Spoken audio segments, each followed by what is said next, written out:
పెళ్ళైనా పండగైనా వేడుక ఏదైనా పట్టు చీరల ప్రత్యేక వేదిక వారాహి సిల్క్స్.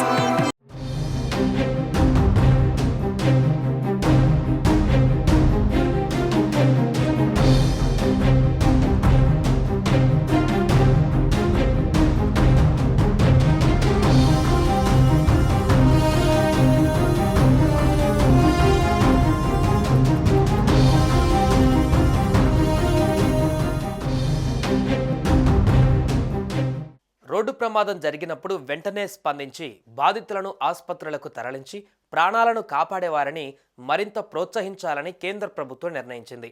ఇలా మానవత్వం చాటుకుంటున్న వారికి ఇప్పటి వరకు ప్రభుత్వం 5,000 రూపాయల ప్రోత్సాహకాన్ని అందిస్తోంది. దీనిని 5 పెంచి 25,000 ఇవ్వాలని నిర్ణయించినట్టు కేంద్ర రోడ్డు రవాణా శాఖ మంత్రి నితిన్ గడ్కరీ ప్రకటించారు.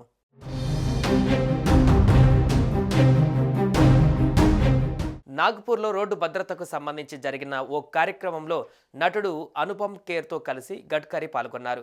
జాతీయ రాష్ట్ర రహదారులపైన ప్రమాదాలలో గాయపడిన వారికి మొదటి 7 రోజులు చికిత్స అందించేందుకు అయ్యే ఖర్చును 1.5 లక్షల వరకు ప్రభుత్వం భరించనున్నట్టుగా గడ్కరీ తెలిపారు. ఇక దేశంలో నిత్యం ఎక్కడో ఒక చోట రోడ్డు ప్రమాదాలు జరిగి ప్రాణాలు పోతున్నాయి. అతివేగం, నిర్లక్ష్య డ్రైవింగ్, రాంగ్ రోడ్, ట్రాఫిక్ నిబంధనలను సరిగా పాటించకపోవడం వల్ల రోడ్డు ప్రమాదాలు జరుగుతూ ఉన్నాయి. అయితే చాలామంది ఇలా బాధితులను కాపాడి పోలీస్ కేసుల్లో ఇరుక్కోవడంతో మాకెందుకులే అని రోడ్డుపై కొన ఊపిరితో కొట్టుకుంటున్న వారిని అలాగే వదిలేసి వెళుతున్నారు. దీంతో చూస్తుండగానే ప్రాణాలు గాల్లో కలిసిపోతున్నాయి. ఈ క్రమంలో కేంద్ర ప్రభుత్వం రంగంలోకి దిగింది.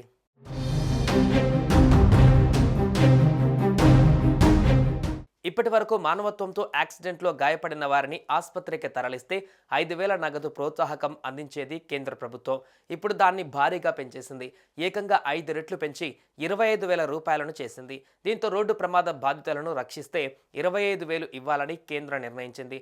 మహారాష్ట్రలోని నాగపూర్లో రోడ్డు భద్రతకు సంబంధించి జరిగిన ఓ కార్యక్రమంలో నటుడు అనుపమ్ ఖేర్తో కలిసి కేంద్ర రోడ్డు రహదారుల శాఖ మంత్రి నితిన్ గడ్కరీ పాల్గొన్నారు.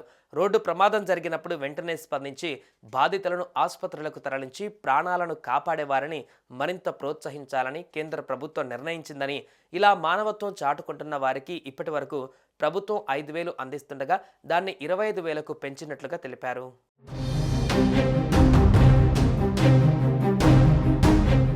సుమన్ టీవీలో మీ పర్సనల్ అండ్ బిజినెస్ ప్రమోషన్స్ కోసం కింది నెంబర్కి కాంటాక్ట్ చేయండి.